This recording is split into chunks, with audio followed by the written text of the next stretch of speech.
back, everybody. Welcome back. I'm Matt. I'm Jimmy. We are two average guys, and here to talk about how things went yesterday with our season opener against Illinois. As much as we might not want to. We really don't want to. But we figured we'd come here today, talk a little bit. We're not going to spend too much time, although we always say that, and we end up talking a lot more than we planned on doing. So I'm just getting some stuff shared out here, so give me a second. Jimmy, go ahead and kick us off. I was going to say, I don't have a lot to say, not a lot of good anyway. Frost said it pretty much exactly how it was. It's the same movie that we've been watching for years. And keep hearing that it's going to be a different movie, and it's not. Yep. And I'm getting pretty tired of it.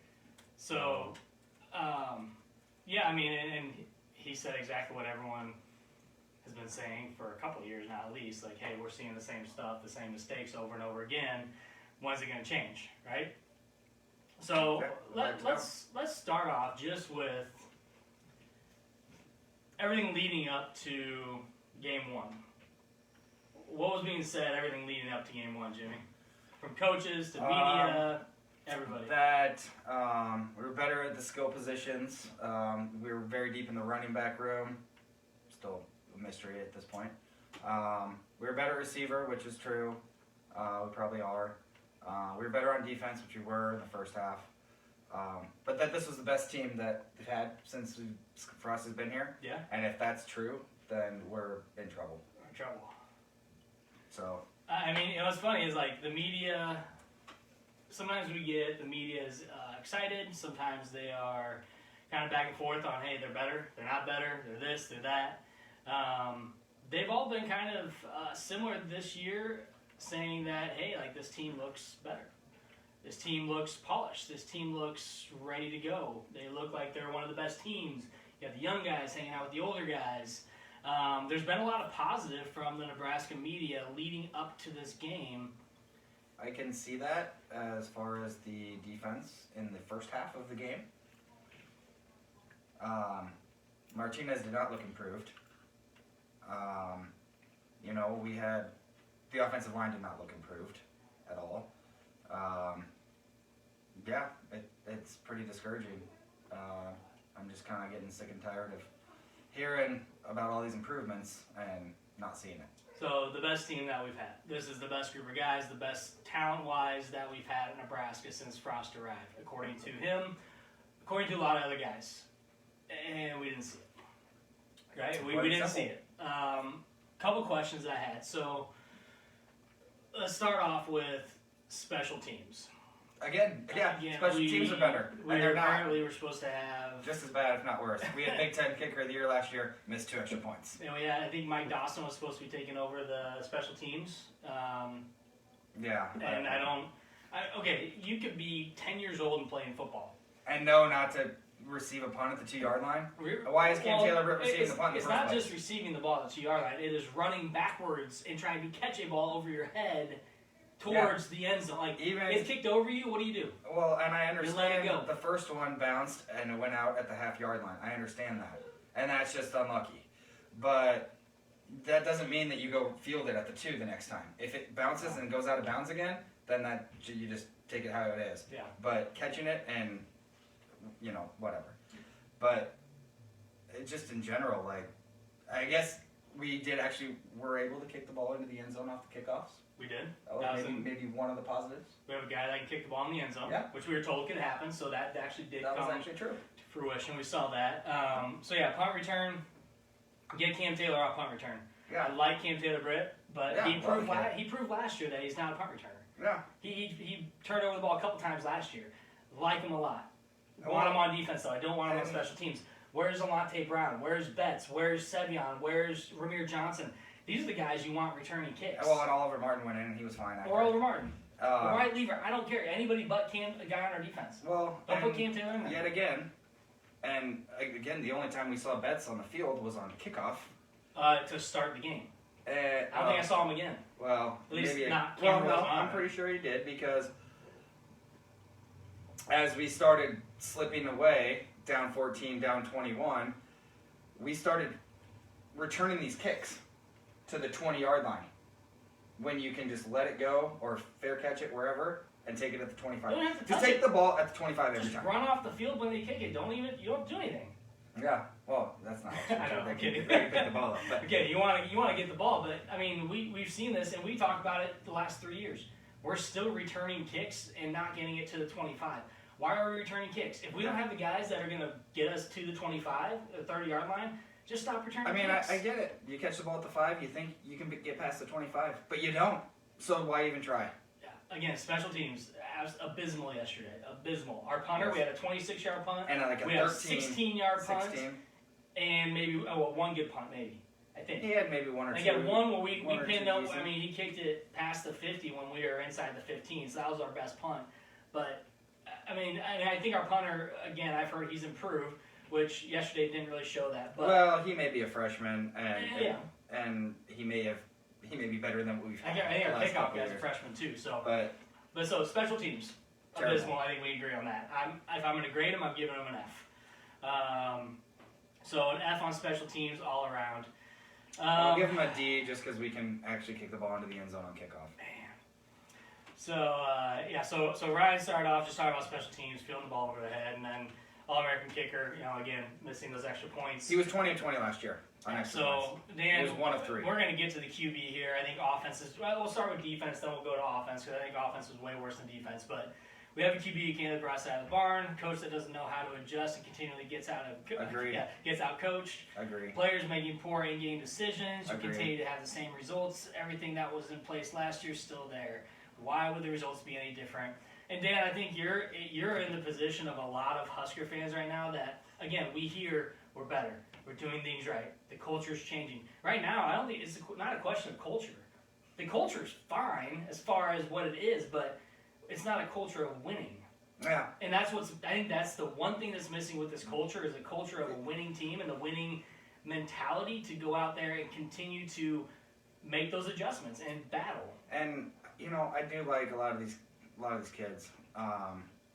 They just haven't won, and they just don't know how to win. And again, another one possession loss. Yep. 5-13 in one possession games for Frost. They don't know how to win these types of games. Yeah. And again, it's Adrian Martinez fumble pickup for 6. That's the difference of the game. Yeah. And a couple missed extra points in the Well, safety. 2 missed passes in the end zone or in the red zone. Again, our red zone offense, we talked about it. That needs to be a difference, and it wasn't a difference yesterday. So before we talk too much about offense, because we could talk forever about that. Let's focus on defense. So defense came out strong. Started off really well in the first half. They were awesome. They were the best defense I've seen Nebraska in years. They couldn't run the ball on us, and they couldn't throw because we were getting to the quarterback. We had Daniels, we had Payne, we had Garrett Nelson, we had Thomas. Nelson was awesome. Caleb Tanner was amazing. Deontay Williams got back there. Our guys were getting in the backfield and getting to the quarterback to where he could not get a pass off, and they couldn't run the ball because we were busting up their offensive line. Robinson, yeah. So that was good. Everything was good. We had, 3 sacks, 6 tackles for a loss. We knocked their quarterback out of the game because Garrett Nelson absolutely destroyed him. We had an interception that evidently we hit a guy playing football, and they gave us a 30-yard penalty. So obviously, according to the rule there with Caleb Tanner, they made, according to what football is now in both pro and college, they made the call that they're going to make in both leagues is that he drove him into the ground. He finished his hit, but he drove him into the ground, and so that's a judgment call on how he did that. And so that's the call, and then apparently he taunted, whatever, so he got an extra 15. So that was a momentum killer, because that was going to be a momentum shift. That was the difference. That was a big turning point in the game. Yeah. Yep. We had the ball at their 35, instead they had the ball at our 25. Yep. And they score a touchdown. Yeah, huge momentum shift there. Again, Caleb Tanner, hell of a hit. He's in his 4th year, I think, and we've been talking about Caleb Tanner since he was a freshman. Yeah. And we're excited about him since he was a freshman, and he showed up yesterday. Yeah. He's been on special teams, been really good on special teams up to this point, and he finally is getting his chance to start. And he got his black shirt. He earned it yesterday. He played really well. Frost said he felt bad for the kids because they've been working really hard, and you can tell that those guys on defense have been working really hard. Yeah. You can tell. And I think our black shirts. Most of them were much improved. And I think our black shirts, the guys that got them, every single one of them yesterday was playing well. Yeah. Heinrich was playing well. He had a couple tackles. our defense played really well. The only guy that was absent was JoJo Doman. They just didn't run to him. No, they He ran was to the playing- left side every He time. was playing outside linebacker. and They should have normally- just shifted him over to that other side of the field, but Yeah. then they probably would have ran the other way. I like him as middle, but I see why he's not playing middle because we have depth now at linebacker. Yeah. So I get it. But first half, great. Second half, what did you see in the second So, half? a couple things. One, you run a play, you snap the ball to end the first half with 1 second left, and take a sack that just gives Illinois even more momentum. We're not on offense yet. No, I know. I'm getting I there. know. But gives them even more momentum after they had taken the lead, which we should have been up by 2 scores at least at that point. Yep. And they get the ball to start the second half, and they go, 5 third-down conversions. They just 7.5 minutes. It was 8:04. Okay, 8 minutes. 8 minutes and 4 seconds, touchdown drive. Maybe they were getting a little bit worn down because they'd been on the field more than the offense had. Yep. Um, It's also the real field is like 110 degrees. yeah, so it was it's hot out. And Illinois made some adjustments at halftime. Who And didn't? We didn't. Of course, Nebraska. we never do. So they made some adjustments, so they were getting a little bit more yardage on those runs, and they were just going, basically 4 yards in a cloud of dust and getting first downs. Yep. And did an 8-minute drive and scored a touchdown. That was a pretty big momentum killer as well. Momentum for them because they went up 2 scores and killed so much time, and then we come out and are terrible on offense. Yep. So the defense, and I feel for those guys because they were busting their asses, and the offense wasn't helping them out, and that can get discouraging, Yep. and then lead to mistakes. Yep. And Yeah. that's what I think I saw yesterday. Yeah, and so again, Dan's talking about just we have a chance to be really good. It can't be consistently put in bad position on the field, and that was the problem last year, field position. And we didn't do a good job of that yesterday either. Our field position, we didn't move the ball well enough to get our defense even an opportunity to start on the other end of the field for very long. But again, I don't think defensively we made adjustments. They stopped running the ball up the middle. They still went to the left side, but they went outside. They went outside of our linebackers. And that's when they were getting success. We made 0 adjustments. Yeah. We didn't say, hey, we're going to shift you over a little more. Defensive line, we're going to shift you over this way. We're going to leave Doman and maybe the other linebacker over here. Or, hey, they're not throwing the ball. Let's go ahead and bring a safety up or bring a corner in, and the safety's going to take over the guy in the slot or take the guy that maybe is running a deep route. We didn't make those adjustments to where our defense can make the plays, and they burned us on it just by running the ball over and over and over and over again. Well, so a part of that's adjustments as well. There was a few missed tackles or not wrapping up. Jonte Williams, I love him. He's a hard-hitting dude, and he came up one time and just tried to blow the guy up and end up with a 25-yard run. Yep. Yeah, and we again, third down stops. You mentioned it. They had like 5 third down conversions. On one drive. That's the same old story with our defense. Again, I agree with you, Dan. I think our defense has a lot of upside to it, and it's definitely better. It showed up better than our offense in game 1. But again, we're hurting ourselves offensively. We're hurting our defense, and then that can't continue. But we still have to get those third down stops.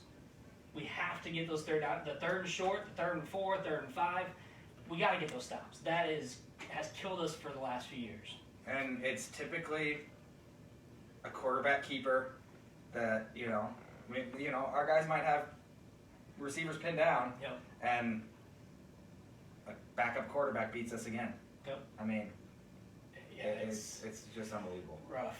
Zom, 4th-year coach, just lost their 1st-year head coach who played with a backup QB. Not much left to say. Can't figure it out. Can't field punts. Which ones to let go. Can't stop the timely penalties. Can't overcome adversity whatsoever. Adrian still fumbles. Absolutely. I mean, again, you talk about adversity, and we deal with adversity every game, and that's got to stop too. Like, we can't just keep saying like, hey, these players have to learn to play with adversity. Not if you're winning games.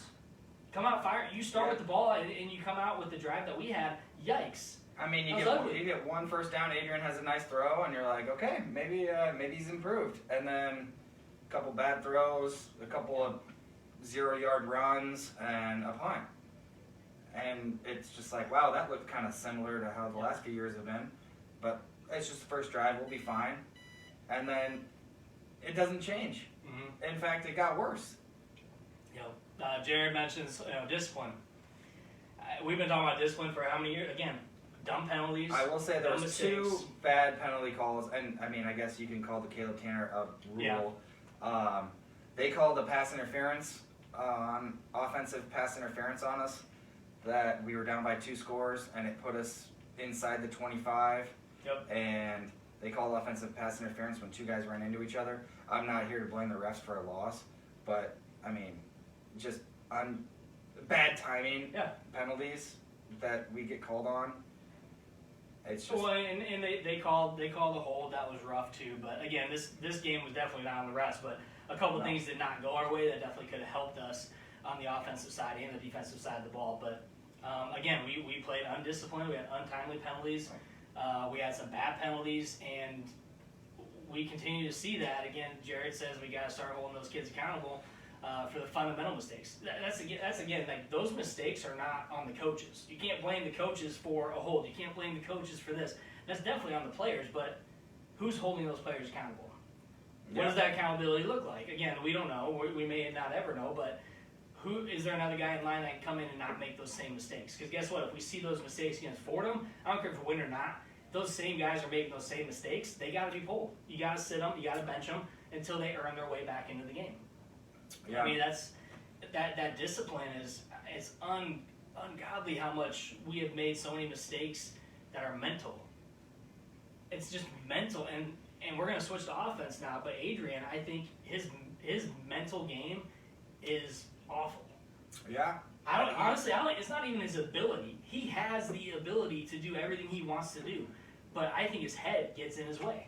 And I don't know if this is just a Nebraska thing. If players come in and they take the weight of the whole state and fan base on their shoulders and think they need to do more than they actually do need to do, but they get in their heads. I mean, Taylor Martinez was that same way. Yeah. They do something so terrible on one play, and then you can snap the ball and run 75 yards untouched for a touchdown, and it's like, why haven't we done that all game? Yeah. And I'm not saying we should have run the ball more. That's with Adrian, but it's just, how can you not get out of your own way? Now, I'm going to flip that and say we should have maybe had Adrian run. Then maybe we should have. I think, to me, again, not a football player, but watching that game, it looked like the game plan, and Bielema said after the game, the game plan was to stop Adrian, and he's like, we did that. I don't really agree with that. I think we stopped ourselves. I don't think they did what they needed to stop Adrian. I think we put ourselves in that position to not be able to win the game. Well, but he's missing those. He's missing the easy passes. And I asked Steve Warren. You guys should be familiar with who that is. I asked him on Twitter. I said, is it a confidence thing where he's not throwing the ball to the guys that are in one-on-one coverage because he's not confident in himself? And his response was basically he's not hitting the wide open guys, which is taking his confidence away from hitting a guy that's in coverage.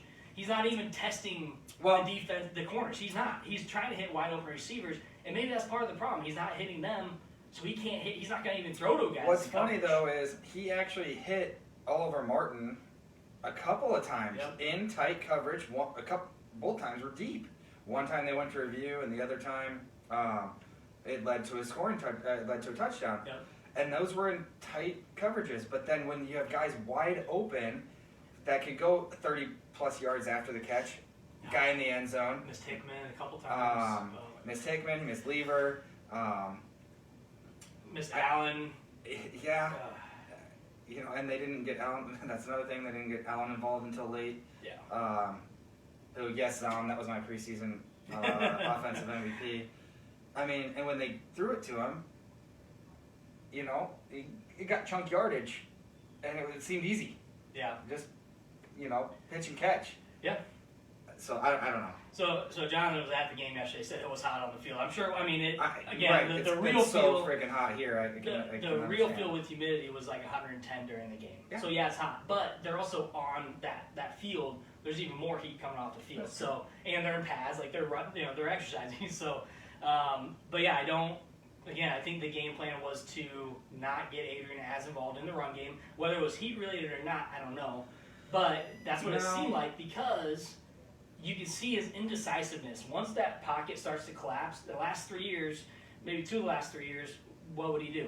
Get out and run. Right. He was hesitant to even tuck the ball and run. He was Well, still looking for a pass, which isn't necessarily a bad thing, but that's not the Adrian that we saw in that 75-yard run. If he gets out of the pocket and tries to run, he's going to be more successful, but it's like they didn't want him to do that. Yeah, and somebody's holding him back there, and maybe it's because, you know, we do have more running backs, you know, options. We do. Not that we know of that, you know. But we were watching the game together, and you made a good point. When he does kind of step up, he steps too far up. And it's like, well, if you're going to do that, then you might as well run. Yeah. But when you step too far up, you know, he just needed to take like one step forward, and then he'd have time to pass. But instead he's going too far up, and then he's not running. He's putting himself in, and then he's scrambling to the side, and it's more pressure. So I don't know how to fix that. Obviously, Mario Verduska doesn't know how to either, because he hasn't fixed him. No. In 4 years. And again, not being a football player, definitely not being a quarterback, I'm not sure how much, when it comes to coaching, and it comes to Mario, like, I called for him last year, I think even the year before, like, why is he our quarterback coach? Why is he still there? Part of this indecisiveness and not knowing, do I throw, do I run, do I step up in the pocket, do I step back from the pocket, do I step to the side, what do I do here? Is part of that the way he's being coached? I think so, because... Is that Mario? I don't know who it is, but you can tell that in years past, there's times when he would have just gone, and now he's not. Or maybe he's kicking it to the outside and getting a few yards and getting out of bounds, and not taking a hit, which I understand. And that's probably what he's being told so that he doesn't get hurt, because our backups are not ready to play, which is another topic that we can talk about. Why we didn't bring a transfer portal quarterback in is beyond me, but especially since Adrian doesn't seem like he's improved. But yeah, I said it yesterday during the game. I was like, you know, I don't want our offense to be drop back, Adrian gets pressure and has to run. But that might be the only thing that we really can do. And you know, off of Adrian, we look at our offensive line. And that's why, because our offensive line hasn't... But I think our offensive line was 50-50 yesterday. I think they were... There were times where they looked really good in the pass plays where they blocked forever. And then again, you had Adrian either step up too far or just indecisive on where to go with the ball or where to throw it, or where receiver's not open. Again, I think we outmatched them on size on the offensive guys. I think Omar, I think Tour, I think all of our guys are tight ends. I think we had size. But again, that confidence from Adrian to throw the ball, is that just not there? So, or that they weren't open. So what kind of adjustments were we making in the offensive game to get them open and make sure we're getting them the ball? Because Adrian's decision, you can't, they're covered, I can't throw the ball. No, you still have to let them go up for the ball. We got some massive guys out there. Let them go up for the ball. But if Adrian's not confident, that changes everything too. Well, and also confidence for a quarterback is when you have a solid run game. And you can do the play action to give him time. And, you know, I'm glad we started Gabe Irvin yesterday. I was hoping that we would. You still don't know a lot. He was fine. Yep.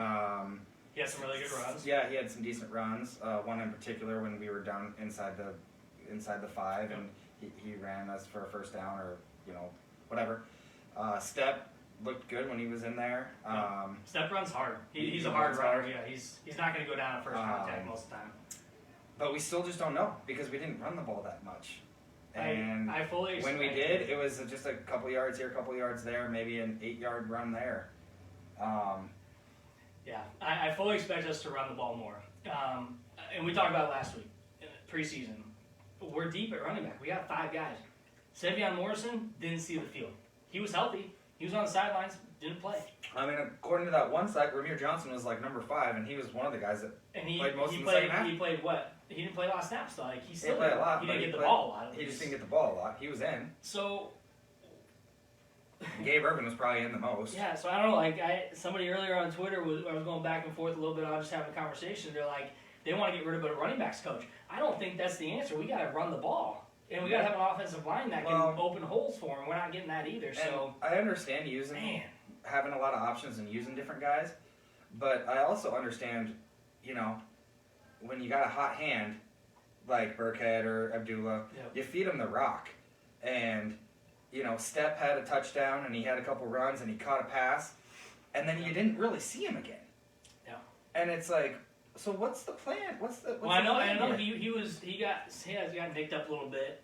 And maybe he did. Camp too, but in camp, so I'm not sure if that limited him. But still, like, he looked good. I just don't get it. It doesn't make sense. I'll never understand, why we don't.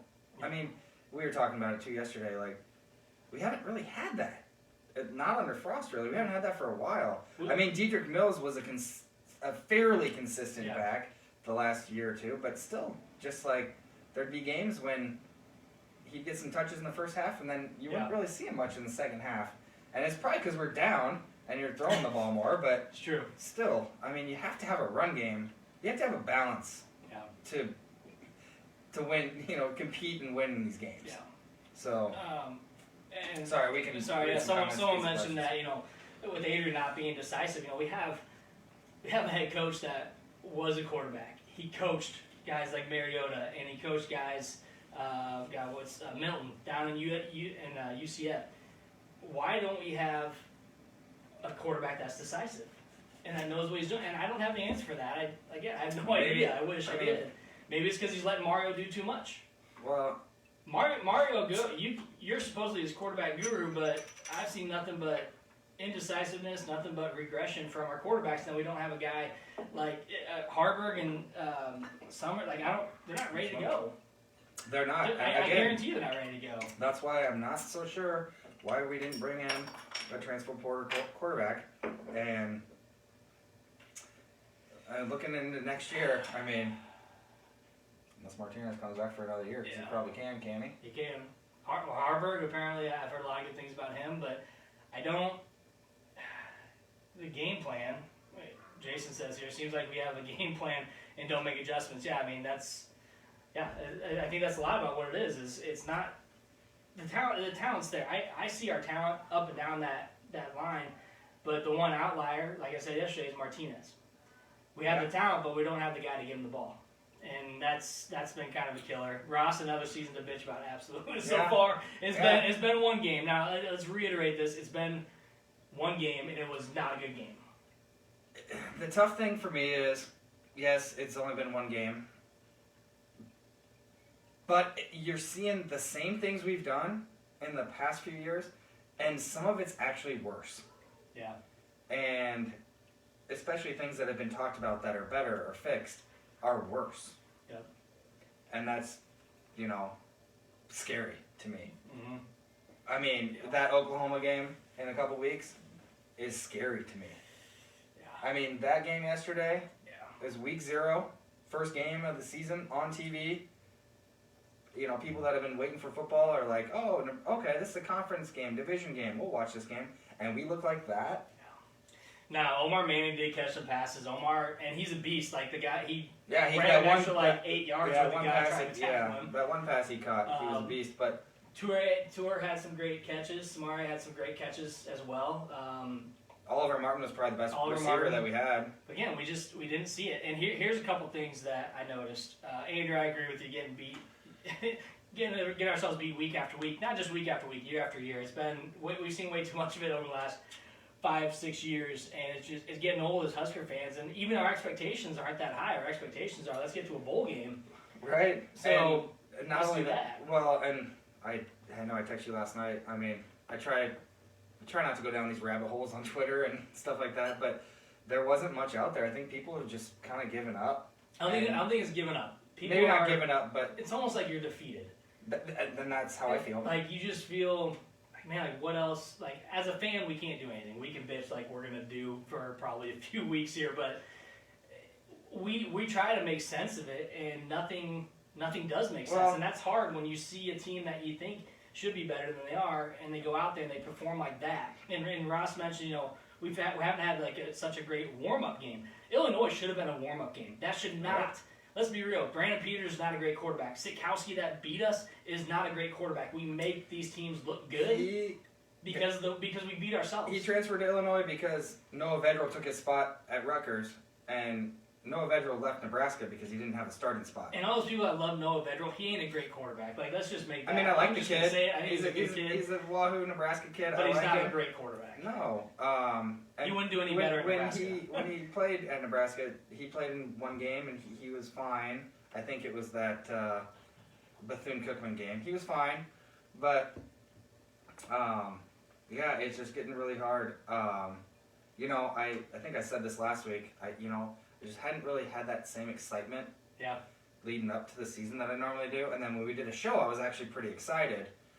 But, you know, even yesterday, before the game started, I just didn't have as much excitement that I normally have. Yeah. And I guess when the game ended, it kind of made me realize why. Because Yeah. why would I have the same excitement? So Blake says Oklahoma's going to hang 70 on us. God, man. We're going to be down by 40 at half. I think, now here's the thing. I think the next 2 weeks are going to be very telling. How do we bounce back against Fordham and against, Buffalo? Yeah. We have to decisively win those games. Yep. And again, it's Fordham and Buffalo, but I don't care. We're Nebraska, and we haven't been shit for 6 years, so we have to show that we have to hang 70 on one of those teams, which seems impossible. Let's get to 40. Let's hang 40 on one of those two teams, if not both. But if we don't we need to score 50 if we don't see plus. those mistakes go away, Oklahoma will destroy us. Destroy us. Oklahoma, if And we don't Yeah. make, and I can't even say make serious improvements over the next 2 weeks because you really won't be able to tell. Yeah. I mean, You might. I think Buffalo was a pretty decent team the last few years. Their coach left. But here's the thing. You get Adrian hitting some of those short passes to wide open receivers. That enough might build his confidence, throw the ball downfield more. Get more of that one-on-one coverage throws that we're not seeing that could potentially be toss-ups. Right. That our guys are taller. We're bigger and probably faster than that Illinois coverage. We just didn't get the ball to him. And we need the offensive line to get some confidence, you know, having a big block and having, you know, a long run or a long touchdown run, build some confidence there. Yeah. Otherwise, we're going to be down at 40 at half, by 40 at half against Oklahoma. So here's an interesting comment from Joni. Joni, I appreciate you joining the show today. Frost needs to realize that there's a problem, and it might not be because of the new players. So you talk a little bit about new guys and guys that have been there for a while. What's interesting, is I was just talking to my dad about this a little bit ago. We have new guys on the team that are supposedly really good, but they're not playing. Is it because of the redshirt rule? We want to hold on to them and only let them play 4 games? I say, damn the redshirt rule. We got to win now. No. I don't care. We got to win right now. If we have guys that can play and help us win games, put them in the game now. Don't wait for the new guys. I don't care if they're a true freshman and Gabe Irvin, perfect example. Yeah, true freshman. Irvin needs to. He might need to play all season if he's going to be the best option or one of the best. Frost doesn't have time for that. Yeah. He's got to win now. So Jonathan said that we were actually louder than Illinois until that fumble return for a TD. Then it kind of went like, oh, here we go again. Yeah. I believe it. Our energy watching the game together was like, oh shit. I mean, the announcers during the game are like, oh, they don't want to give the ball back to Nebraska, and then they give the ball back to us, and then we literally a third down, and we're like, the only thing we can't do here is fumble the ball, a fumble 6. It's like this has happened the one thing we 20 times in the last 5 years. How does this happen? Mm-hmm. Yep. Literally just fall. That's what you said. You're like, how do you just not go down? Or throw the ball out, just throw it away. Just go down. Again, he stepped up as if he was and going then to run. Just go down. But he's trying to run in between guys. And he had a lot of time to get rid of the ball. And then he tried to run in between. I don't get it. Joni mentions, what happened to the defense. They were so good in the first. And we kind of mentioned that earlier on, Joni. We talked about adjustments. We didn't make adjustments. We failed to make adjustments. They made adjustments. I think our defensive line was still good. That wasn't the problem. It was the too. secondary and not making the adjustments to move to where they were going. Well, and they did some different things. Their offensive line and defense. Their offensive line and defensive line were their deep. Not deep. They had more super seniors. Yeah. They had the most super seniors in the country, and that was one thing that we were nervous about. Is just experience, and that. Evidently played a difference in the game. Tale of two halves for our defense. Yeah. So if Frost beats Oklahoma, Ohio State, Michigan, or Wisconsin, does that erase the bad? I think those are wins that we didn't see Bo get, which was kind of the downfall of Bo, is he never won the big games. Right. Riley, we obviously know that, but with those big games is what we need to win. I don't consider Michigan maybe a big game. Kind of depends on how they are when we see them. Same with Wisconsin. I think both of those teams are beatable before yesterday. Now I'm not so sure. But, we were drinking way too much Kool-Aid last weekend. I would say it would erase it if by that point in the season we saw a vast improvement in the team. So say we win Wisconsin or Iowa, or I guess you didn't say that one, but yeah, let's say the back half of the season, which is our tough stretch of the schedule, we're kicking into high gear and we're either losing a close game or winning against one of those teams. Then yes, I could say it maybe erases the bad, but we're also going to have to win all of the games that we are supposed to win, and we're going to have to steal some games that, like you said yesterday, going on the road at Minnesota, I can't see a win at this point. Yeah, because what? I mean, again, Illinois, they're still not going to win more than 3 games probably. 4 games maybe. But I don't know their schedule. But I don't know if we will either. So Ross says Blake says the only way that we're going to beat one of those teams is COVID. Come on, COVID, get Wisconsin again. Please don't do that. I'm kidding, but you might be right, Blake. I don't agree. I don't disagree with that. Johnny says it's going to be a long year. Might as well start saying prayers. Man, we've been praying for a long time for this team to come back. I have dreams of us being good. Yeah. But no, Blake says not a single game's a given. Not a single game. Absolutely. I mean, even the next 2 weeks. Not after yesterday. Absolutely not. We play to our competition every game. Absolutely. Absolutely. We've been doing that for a long time though. Where hey, we should smack this team. We should put up 60. Even when we were winning 9-10 games a year. Even the bowl years, we played South Dakota State and you win 17-3. We never ran up the score when we should. And I think Taylor Martinez threw a pick 6 that year when we were up 10-3, and they tied the game, but there was a penalty. Mm-hmm. We always play down. And right. we need to have our defense look the way they did in that first half yesterday against Fordham and just absolutely destroy them and win like 62-3 or something. So Ryan here says that we need a new coach. So there's a lot of the we need a new coach, fire Frost crowd. I'm not there. There's a lot of reasons why. Now I understand, and I posted yesterday on our Twitter and I think on Facebook too that Trev, do your thing. I did say Trev, do your thing right after the loss.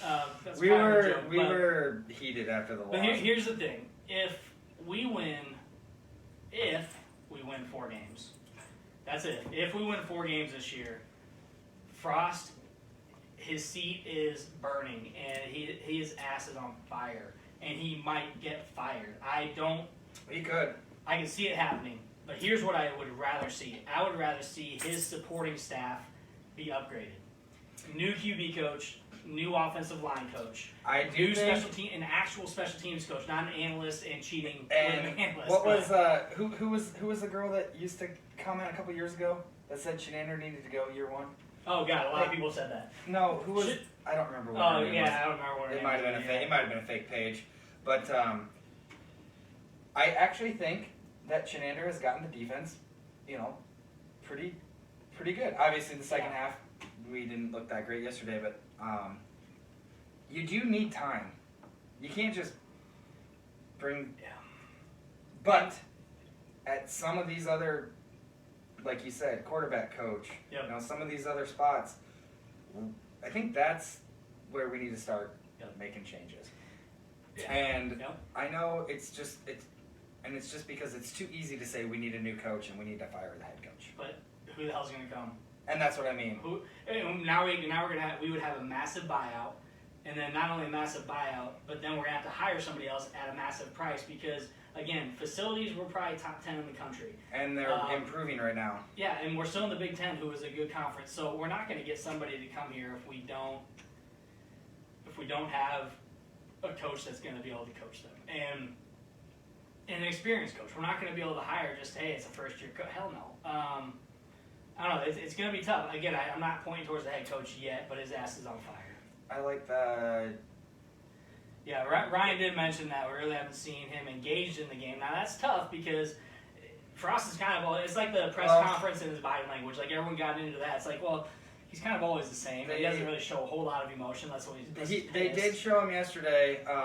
It was when the one bad snap that, and you can call it a bad snap if you want. If you see the replay, Adrian is clearly taking steps to the left and then tries to reach back to get the ball, which I don't know that that's necessarily a bad snap. Yeah. But it was, Frost was freaking out on the sidelines about them not getting the ball down, the referees not getting the ball down because we wanted to go fast.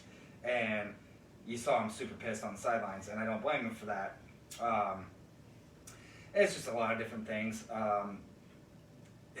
Well, and it's mentioned here too, I think it was Ross that said, is it the players or the coaches? I mean, obviously that's a big debate because anybody that's played sports. That was Jonathan because I liked his comment. So anybody. Sorry, there's people commenting and it goes away. So anybody that's played organized sports, you know that, and even if you didn't, you probably know that if you're the one on the field, you need to do what you are, what you're trained, what you're coached. You need to actually do that. Cam Taylor-Britt, I'm not saying the coaches are saying, hey, when you're running back for a punt, catch it. I'm not saying they're saying that, but in his mind, what's Cam going through? He knows that. He's in his 6th year. He's smarter than that. Yeah. He knows 50 or 60, whatever. He knows better. We have guys that know better. You know not to do that. You know not to do this, and they still do it. So that's probably going to be the ongoing debate in sports forever and ever. Because you look at the pros, a lot of those guys in pro sports don't need a coach.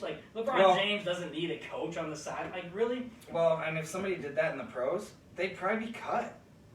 I mean, maybe not if they were a starting corner, but that's why they have a punt returner. Yeah. That's not a starting corner. Mm-hmm. So, I don't know. It's a number of different things. And Ryan says we need a Big Ten caliber coach. Now, what that is, we don't. Again, Frost thought that the Big Ten was going to have to adjust to our game. He realized that's wrong. He's now bringing in a different type of players, bigger guys, taller wide receivers. Right. I think he's made some adjustments in that. Yeah. As far as recruiting goes, or grabbing transfer portal guys that I think have been good. Oliver Martin, Torrey, and Stepp are 3 of transfer portal guys that are going to be some of our better players. Yep. And they were yesterday. Patrick says here in the post game, I feel like the world was lifted off his shoulders. Either he knows it's over because he failed, or there's a reason for cause. The extra practices. I can't get into much of that because I don't really know. I didn't watch the post game, to be honest. Didn't care to. I watched a minute of it, and then I didn't really want to watch anymore. Right, 46 years. I get it. We're really bad right now.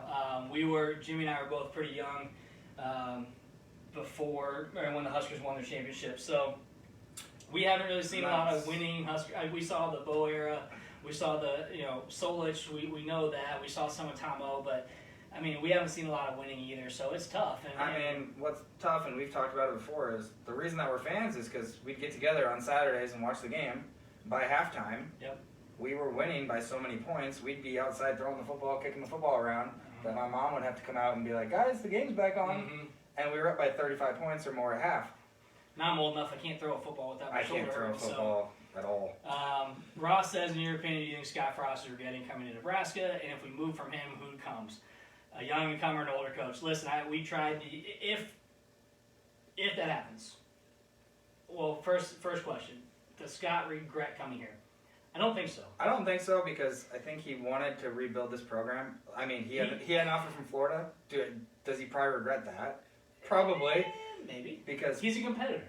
Because it's easier to recruit there. Yeah.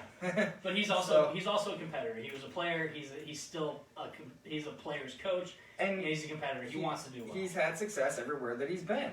And he wanted to do that here, and it just hasn't worked out. So I don't think he regrets that. I think that he's just trying to figure out a way to make this thing work. Yep. And I think that's his ultimate goal is I want to make this work. He wants to get the football program back to glory days. And right now, glory days is getting to a bowl game. But if we move from Frost, Ross, if we do, I think we have to go with an up-and-comer. We've tried. Again, Frost could be considered that, but he's not young. He's still in his 40s. I don't think we go with a guy like Riley, who was older, didn't have a lot of success, and then he didn't have a lot of success in Nebraska. No. And it can't be some coach that got fired from a big program and is looking for a bounce back. It can't be somebody like that. Yeah. It's got to be... And people have been tossing out Campbell. Matt Campbell ain't coming here. Somebody personal messaged me last night. He's building something at Iowa State that is the best they've been in a long time in football, and he's not going to leave that for a team that's a dumpster fire right now. That's not going, that hasn't gone anywhere. I think what their rationale is, they don't know what the Big 12 is going to be or if it's going to be anymore. So why wouldn't he maybe make that jump? Yep. And it's not necessarily a bad idea, but again, you don't know what's going to happen with the Big 12, so we'll just have to see. Couple of points here. Jason says we're a Power 5 school with a Group 5 group of assistants. We've been talking about the assistants and how they were in the AAC. Totally different type of recruiting for one. Totally different type of style of play. And again, that has, I think, hurt us from Mario as this quarterback guru. Again, that's great maybe in the AAC. I don't think he's a Power 5, Big 10 quarterback guru. And we've seen that regression. We also see the guys that are not prepared and ready to come in behind him. McCaffrey very well could have been a good QB, but what kind of coaching was he getting? I don't know. And so we tried to also play him like an AAC running quarterback, and he wasn't good at that either. So, and Vedral again, I did Andrew Bunch, and you go back and forth on these guys, but Jonathan says, I think the university, whoever's involved, put us in this position. Got to give Frost time, not because he's Frost. Again, I think you have a good point there. Because that revolving door, we keep that revolving door open every 4 years. We will never, ever, ever get back to the bow of winning 9, 10 games a year. Yeah. We won't. We will never get back. And I get it. People were upset because Bo would win 9 games a year and get boat raced for 1 or 2 of those games. And that got I'd rather see that now. I would rather see that now because now we're not winning very many games and we're getting boat raced just as many, if not more games. Yep. So, I mean... Yeah, and again, Bo getting fired, again, there was a lot more to that. It wasn't because he wasn't winning the big games. No, like Ross said, he would... His attitude. With media and fans and part of that was what donors. Eichhorst and Eichhorst was a dumbass anyway, but so and again it's a combination of players and coach. The coaches and the players. Do we have dumb players? I don't think we have dumb players, but I think we have players that make stupid mental mistakes over and over again. But how does that continue to happen without? I don't know, Jimmy. I just it's don't just know. Fundamentals. You gotta be punished. Fundamentals. It's like if you ever watch a baseball game. I was watching the Cubbies the other night. They're up 6-1 after the first inning against the White Sox, and they're still winning going in. I think it was like the 3rd or 4th inning. 2 outs, fly ball to shortstop. Fundamentals of baseball. Pop fly. How do you catch the ball? 2 hands, right? Catch the ball. No, what does he do? Tries to catch it over here. Whoop, pops out of his glove. They score 8 runs that inning or 9 runs that inning. Anybody had scored 12. It was like 13-6 after that inning. Okay, fundamentals. Fundamentals in every sport that you grow up. You learn fundamentals when you are under the age of 10. Until you are done playing the sport, you practice those fundamentals. That is your base, your structure. That is what you guide everything you do in the rest of your sporting career is those fundamentals. Right. And Joni, we went away from fundamentals a long time ago. I'd still rather be at Wrigley. Sorry, that was a long rant, but that it is fundamentals, and we are not doing the fundamental things correctly, and that's where those mistakes come in. Okay, and Ryan says we let some really good players go. Okay, I got to stop that because McCaffrey was not a good player. As a quarterback, he's not a D1 quarterback. He might have success at Rice, but he's not a D1 quarterback. Again, I don't think Vedral will be having success in Nebraska either. Not with Scott. Not with Frost. It sounds to me like Kentucky is using Wandale the same way that we did. Yeah. Which I'm not surprised. But that wasn't necessarily our fault. I mean, we had a talented player, and we tried to use him as much as we could. And he claimed that, or people around him claimed that we weren't using him the right way to either get him in the NFL or whatever it was. I think he wanted to go back home, or his family wanted to go back home, and I understand that. It's fine. It's whatever. We we relied too much on him, tried to use too much of him, to the point where we'd throw little passes to him or have him as a running back, and it didn't make our offense flow. Not that our offense flowed It didn't make us better, yeah. And so, I mean... He wasn't making us better, not because of who he was or his athleticism. I love the kid. He just love wasn't the making kid. us better. But, yeah, and we could... So, Ryan, I think someone else mentioned that McCaffrey, they didn't want to use him at quarterback anymore. They wanted him to be a wide receiver, and he said no. Yeah. He wanted to be a QB, so then he goes to Louisville. And he's not going to win the starting job, so he goes to a couple practices before he even enrolls and knows right away, I'm not going to start. Okay, you have a 3-year starter ahead of me. No, you weren't going to start.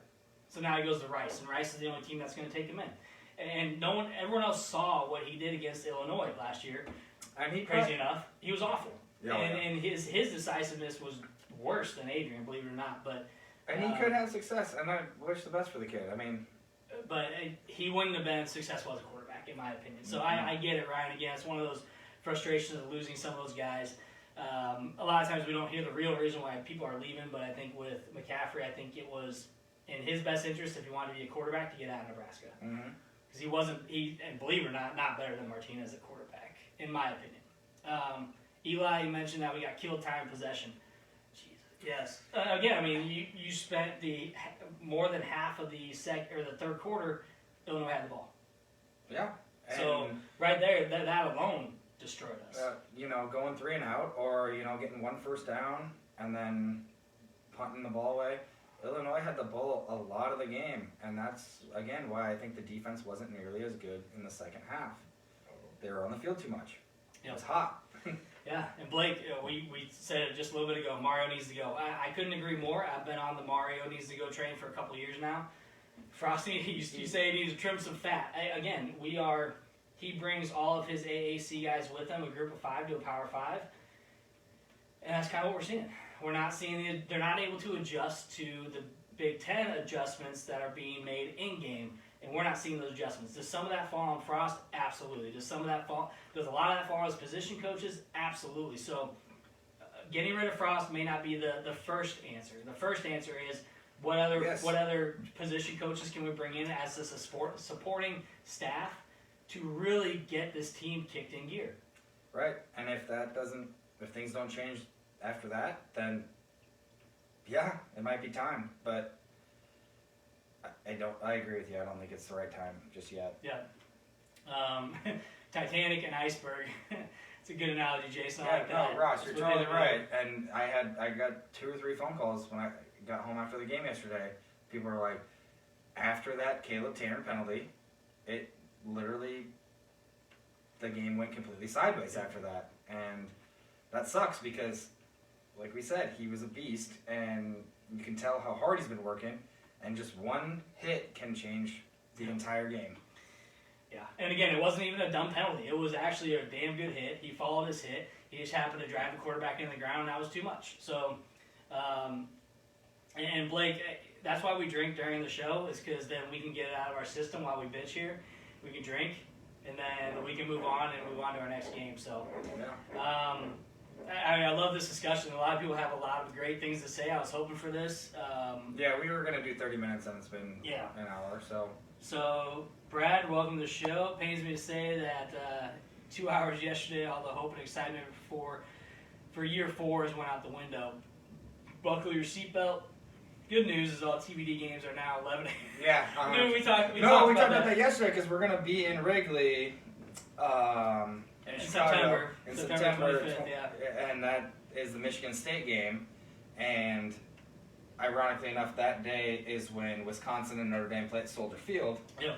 So we're like, well, Nebraska's going to be playing at 11, and that game's at 11, so we might as well hang out and watch. Might get to watch both games. So, we're going to get 11 a.m. kickoffs all year, which we have. I think one of them's 2:30, which was that Buffalo game.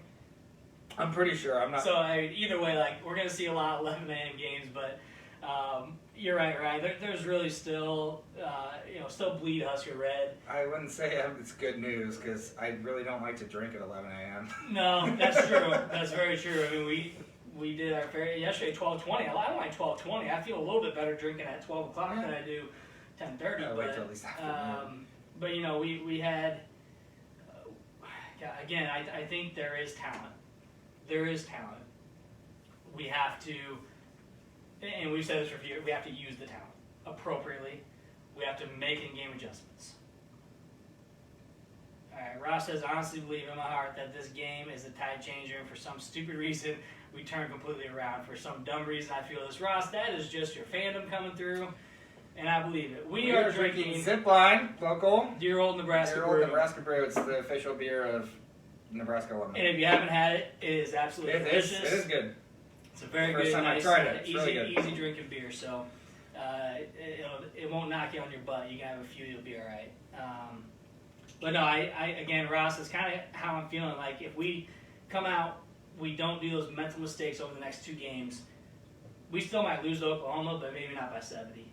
I hope not. Again, that is we are ultimate optimists when it comes to Husker football.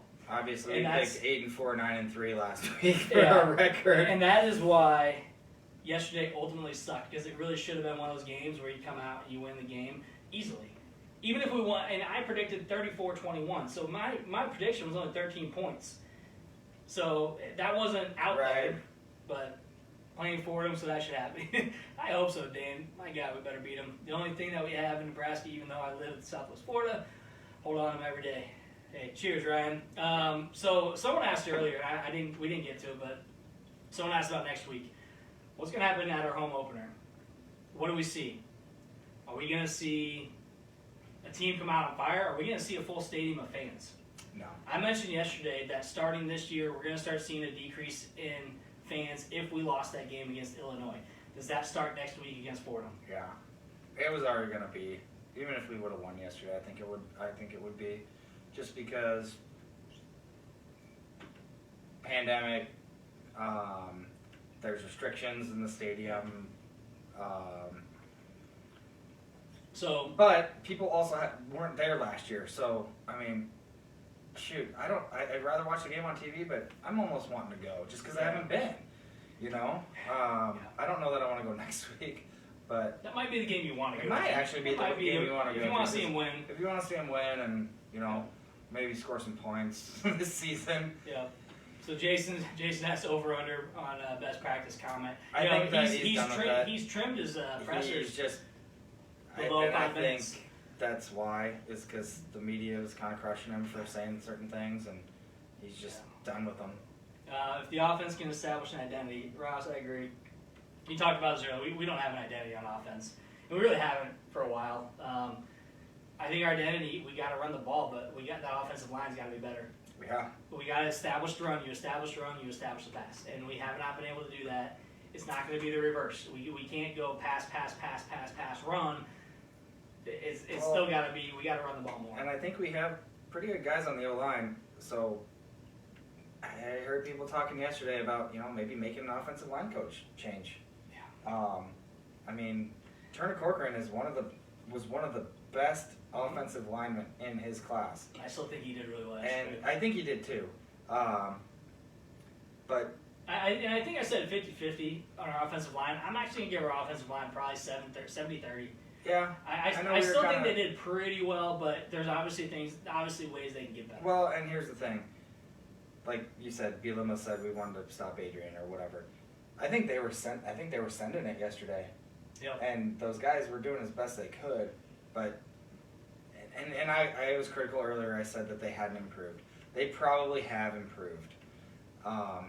The kitchen sink was getting thrown at them every play. Yeah. And they're going one-on-one with those receivers. Martinez made a few plays here and there, throwing wise, but when you're sending, 7-8 guys every play, you only got 5 offensive linemen. Yeah. So, Brad, if Illinois goes 8-4, I'm not going to promise I'll eat something gross, but I don't like pickles. I'll eat a pickle if they go. All right. So sorry about that. We're still live. We're good. So yeah, if Illinois goes 8-4, I will be absolutely shocked. I don't know their schedule though. So yeah, I think we got to look at Mike Dawson. We mentioned that already. Greg Austin, and Mario. Those are 3 guys I think need to have a very, very, very, very, very, very, very short leash. If we don't see a turnaround, we might see a couple coaches gone. Yeah. Which I think would be good. We need a shakeup. Again, something needs to shake up. We haven't done that. And Something I think needs that's to change. something that we need to do. Make a change. Trev, I can't remember who said it, Jason maybe, that Trev probably told Frost keep his press conference short. Trev's a winner. Trev Alberts does not want to see this football team fail moving forward. And if you watch game day, they basically, the story was, about Nebraska not having as much success as they had in the past, and they said that the guy said he asked Trev Alberts straight up, is Frost coaching for his job? And Trev said no. Now I do think Trev probably told Frost, "You're coaching for your job." Well, he could have, but he also could have said, "Do your thing, and if it's not working, then you're gonna have to make some serious changes, or we're gonna have to have a serious conversation." Yeah. So I don't know that Frost is gonna be too scared to make some changes. Because I'm pretty sure, and anyone on this that knows, correct me if I'm wrong, but I'm pretty sure. Cleve Blakeman. Pretty sure that the head coach makes decisions based on coaching staff when it comes to hiring and firing, not the AD. The AD probably approves it or goes through the information as well, but I'm pretty sure Frost has everything in the world to say, "Hey, you're done." Right. I don't know that's for sure, but I'm just guessing that's probably what we need, is that little shake-up, and he has the power to do that. Man, that was about 45 minutes longer than I planned on going today, but great conversation, guys. We appreciate you having us on today, joining us. Sunday 1 o'clock seems to be better than like Sunday 6 o'clock, and this 1 o'clock time works pretty well for us. So we'll probably continue to do this, and again, when games are at 11 o'clock, we know people are up and they're going to be watching the games on Saturdays. We're still watching next week. Hopefully it's a better outcome, but a couple of things one thing that was really good yesterday is the Cubs actually won, so that made me a little happier tonight, but you blanked the White Sox. Anyways, did they beat the White Sox 2-3? No, they lost 2-3. But appreciate everyone that joined in today. We have some new faces, new names. Maybe I haven't heard before. So come back. Like our page, Two Average Guys. We'll always be on our Cornhusker Nation on Sundays. Nobody told us that our mic wasn't working or they couldn't hear us, so that's awesome. That is awesome. But podcast will be uploaded later. We'll be out there on YouTube. Let your friends know. Come join us. We'll be back. We just like next to drink Sunday, beer and bitch. We do. And we've had a lot of that lately, so. That's pretty much all we do. So we appreciate you guys. Thanks for tuning in. We will see you all next Sunday. Same time, we'll be back at 1 o'clock. Check us out on all of our channels, and we'll see you soon. All right. I'm Matt. I'm Jimmy. We're Two Average Guys. Cheers. See you next week.